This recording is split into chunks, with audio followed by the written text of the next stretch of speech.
Que o Banco Central ia subir a taxa Selic em 0,5 ponto percentual, isso o mercado já sabia. Se você me acompanha aqui mais tempo, você também já sabia, ou pelo menos sabe que dá para a gente entender qual que é o caminho que o Banco Central está seguindo através de alguns instrumentos financeiros, dos quais eu já divulguei no nosso canal algumas vezes. Agora, mais importante do que a gente olhar para a decisão é a gente ler o comunicado do Copom e qual foi o tom da mensagem que o Banco Central traz para o mercado em relação à sua perspectiva.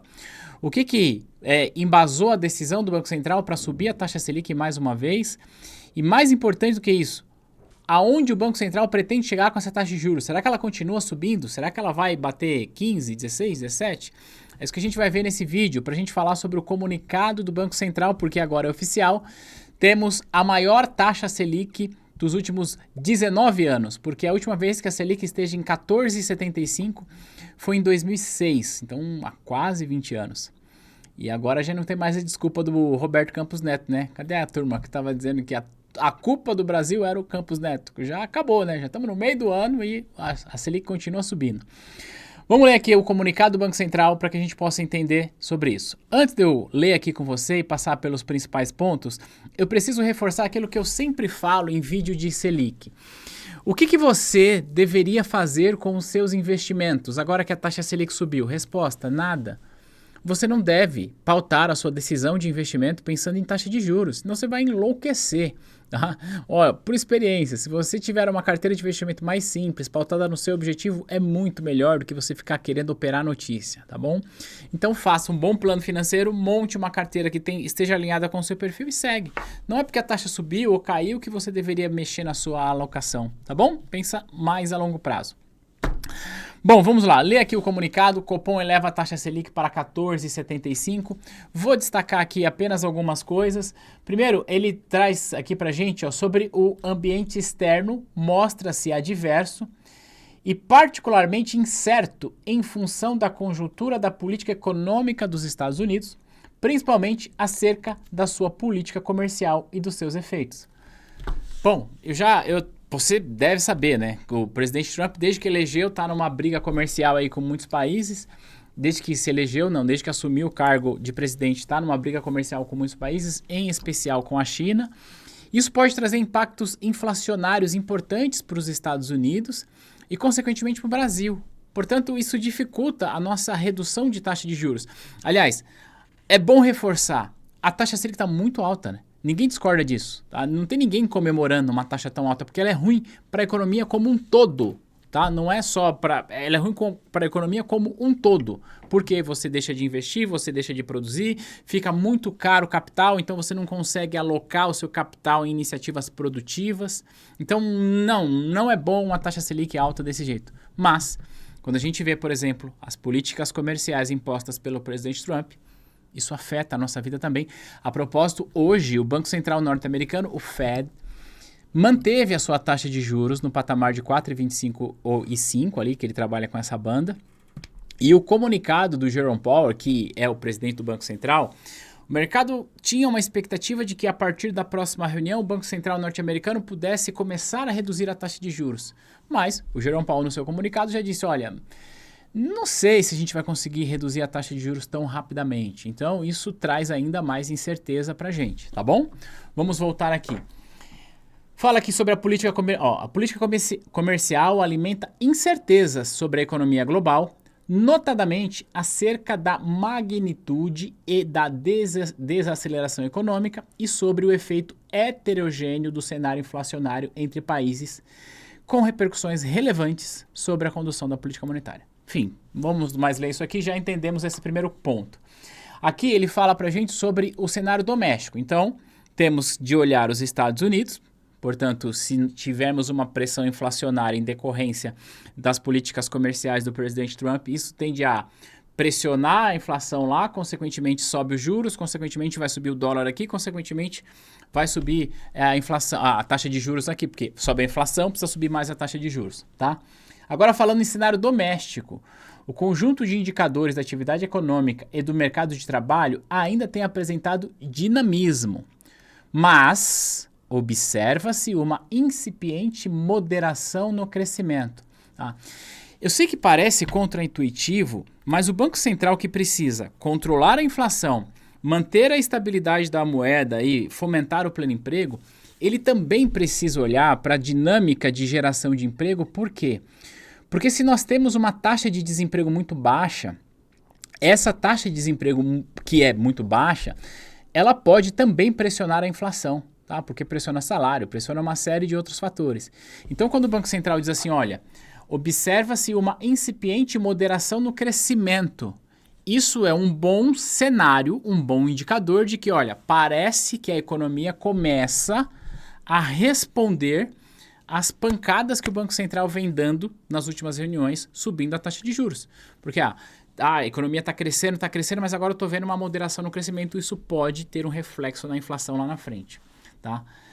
Aí, ó, nas divulgações mais recentes, a inflação cheia e as medidas subjacentes mantiveram acima da meta para a inflação. Ponto importante, né?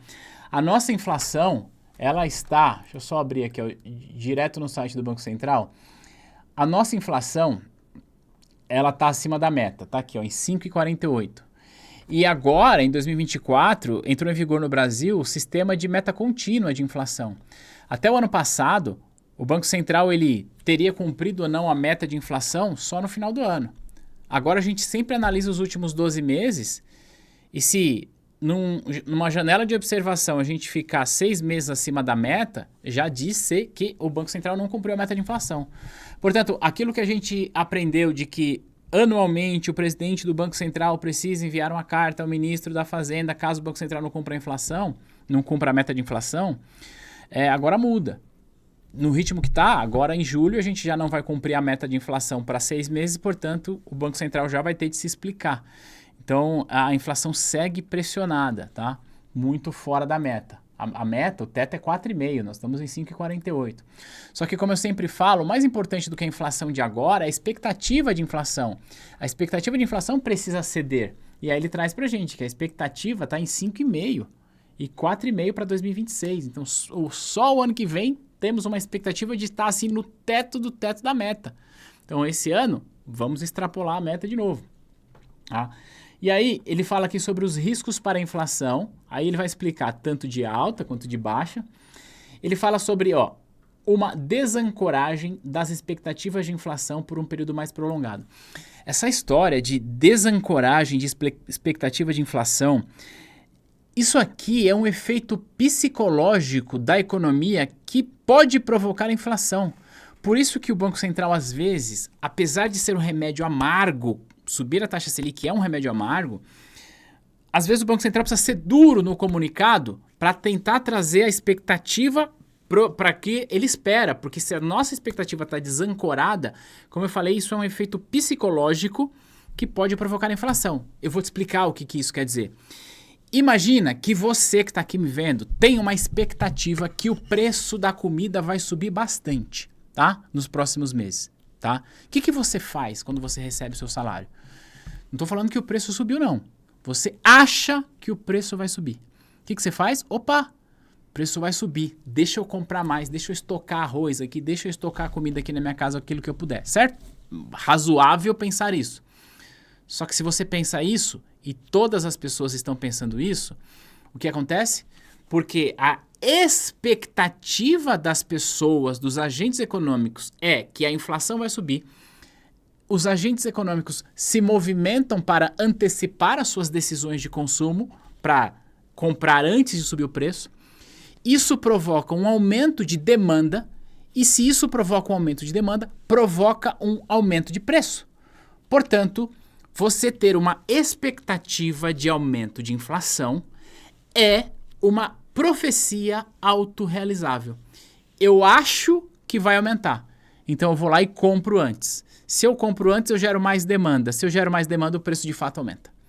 Então, por isso que o Banco Central, em todo o comunicado, fala sobre desancoragem das expectativas de inflação por um período mais prolongado.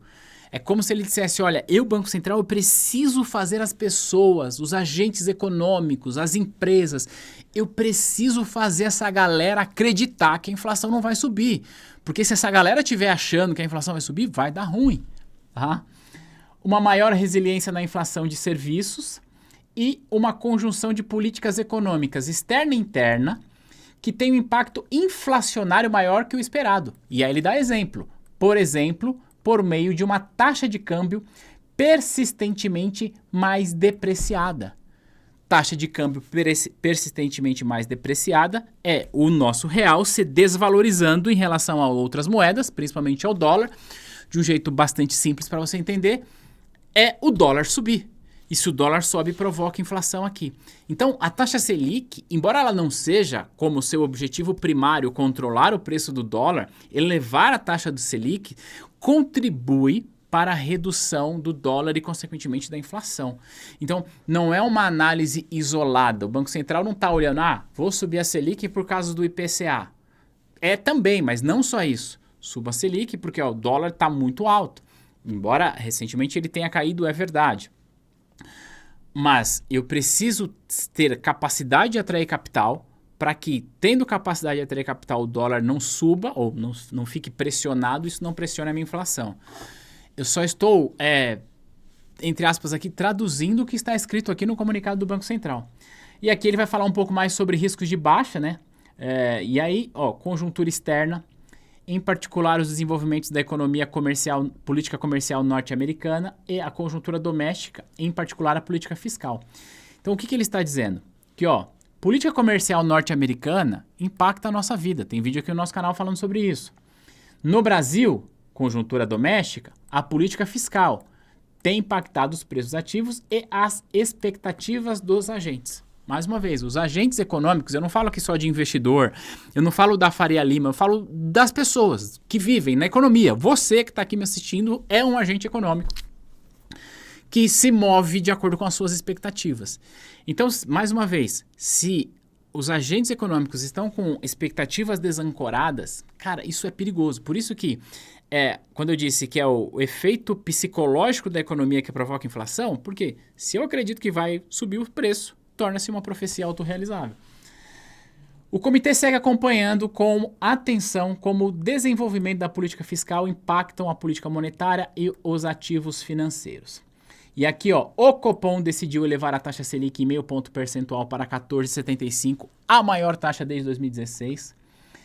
E o Copom entende que essa decisão é compatível com a estratégia de convergência da inflação para o redor da meta ao longo do horizonte relevante. Um ponto importante, né? Que eu sempre falo em vídeo de Copom. Não tem ninguém comemorando que a taxa Selic está alta. A Selic está alta, é prejudicial para a economia, é muito ruim. Só que se tem uma coisa que é pior do que a taxa de juros alta, é a inflação alta. A inflação alta é pior do que a taxa de juros.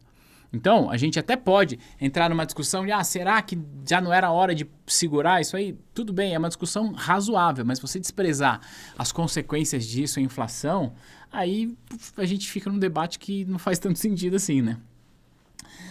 Aí, esse é um ponto importante que eu quero destacar. Para a próxima reunião, o cenário de elevada incerteza, aliado ao estágio avançado do ciclo de ajuste e seus impactos acumulados por serem observados, demanda cautela adicional na atuação da política monetária e flexibilidade para incorporar os dados que impactem a dinâmica da inflação. O que diz o Banco Central aqui pra gente? Olha só. Em todo o comunicado, ele dá uma sinalização do que ele está pensando já para a próxima reunião. E isso tem a ver com o quê? Com expectativa. Isso tem a ver com precificação de ativos. Essa sinalização do Banco Central contribui, inclusive, para que a gente possa olhar os instrumentos e saber para onde está indo a taxa de juros. Mas olha o que ele está dizendo, Tem um cenário de elevada incerteza, mas ele diz assim, aliado ao estágio avançado de ciclo de ajustes e seus impactos acumulados por ainda ser observados. O que ele está dizendo? Eu, Banco Central, estou num estágio avançado de apertar a economia. É só a gente olhar aqui, né? Vamos olhar aqui nesse site do Banco Central. Diminui isso aqui, ficou muito grande para você. Aqui, Selic. Olha só. Desde setembro de 2024, que a Selic não para de subir. Isso que o Banco Central está dizendo aqui, aqui, no estágio avançado de ajuste, estágio avançado de ciclo de ajuste. Ciclo de ajuste. Então, assim, Eu estou subindo taxa desde setembro do ano passado. Isso está avançado, está apertando a economia. Só que agora o Banco Central está dizendo assim, olha, e tudo isso demanda uma cautela adicional na atuação da política monetária.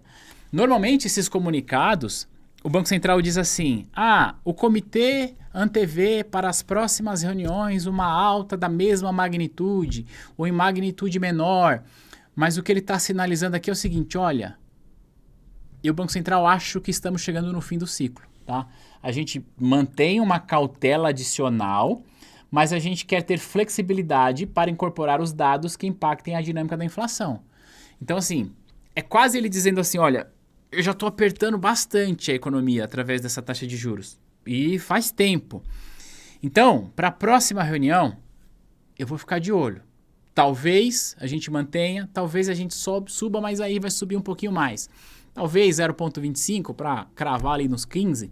Mas, desde o último comunicado da última reunião e esse, o Banco Central está deixando evidente que estamos chegando no fim do ciclo da alta de juros, ainda bem. E aí ela deve se manter alta por um período ainda, para só depois, talvez a partir do ano que vem, de fato, começar a cair. Pelo menos essa é a minha expectativa. Então, talvez chegamos no final do ciclo, se não, mais uma alta sutil de 0,25, meio ponto na próxima reunião, e fim, mantendo essa taxa até o final do ano, e aí 2026 ela talvez tenha espaço para começar a cair. O comitê se manterá vigilante e a calibragem do aperto monetário apropriado seguirá guiada pelo objetivo de trazer a inflação à meta. Ou seja, vai ter aperto monetário? Sim, mas a gente não está dando nenhum sinal de para onde vai. A gente vai continuar buscando meta de inflação, olhando para o horizonte relevante quando ele projeta a inflação. Tá? E aí tem mais algumas informações. Essa aqui é a expectativa que ele traz para a gente. Bom, como já é padrão, né? Toda vez que o Banco Central decide a taxa de juros, eu gosto de vir aqui ler o comunicado com você para que a gente possa entender e reforçar a ideia para você profissional, para você investidor de mercado. Nada muda na sua vida em relação aos seus investimentos. Se você toma a decisão de investimento, de comprar ou de vender, mas é o pré-fixado, com base na decisão do Banco Central, desculpa te dizer, mas você está tomando a decisão errada. Ainda hoje, eu respondi uma entrevista de um jornalista que perguntou para mim o seguinte, agora que a taxa subiu, né, que subiria, você acha que é a hora da gente investir em título pré-fixado? Meu amigo, minha amiga, se você está querendo comprar título pré-fixado agora, você está chegando no final da festa. Entende? Porque se o Banco Central está dizendo, olha, o ciclo começa a chegar no fim, a gente deve se manter e começa a cair. Você acha que o mercado começa a precificar o quê agora? Só para a gente fechar esse raciocínio, eu vou abrir aqui o site do Tesouro Direto, vou colocar aqui na tela, títulos, preços e taxas. Tirando agora, isso aqui nem estava programado para eu falar, que eu lembrei da entrevista que eu dei hoje. Tesouro pré-fixado, pagando 13,78, pagando 1 ponto percentual a menos da atual Selic Meta. E o título pré-fixado, você deve saber, é um título mais arriscado do que o pós-fixado. E por isso, espera-se, portanto, que ele tenha um rendimento maior. Mas como é que um título pré-fixado está tendo um rendimento menor do que a taxa pós-fixada? É simples, porque o mercado já está trabalhando com a inversão dessa taxa para o futuro. Então, tudo bem, 13,78 ainda é uma boa possibilidade, mas é para reforçar que a sua decisão de investimento não deve ser pautada na notícia. Saiu, Selic subiu, e daí o que eu faço? Nada. Tá? Se você está investindo certo, não faça nada. Quer comprar título pré-fixado agora? Tá bom, tudo bem. Você pode encontrar boas oportunidades? Pode. Chegando no final da festa? Sim, mas é bom você saber que, olha, não espere muita coisa em relação à marcação a mercado, porque você está chegando, comprando um título que já está precificando a queda do futuro. Por isso, eu reforço a ideia. Não, você não precisa tomar nenhuma decisão de investimento com base em notícia. Faça um bom planejamento, entenda o quanto que isso impacta na economia, no seu dia a dia e siga a vida. Conta aqui para mim o que você achou dessa decisão do Banco Central e qual a sua expectativa para a próxima reunião. Sobe mais 0,25 ou você acha que é o final do ciclo de alta? A gente vai se ver no próximo material. Um abraço. Se inscreve aí para não perder nenhum vídeo. Acabei esquecendo. Se inscreve aí para não perder nenhum vídeo. A gente se vê no próximo material. Tchau!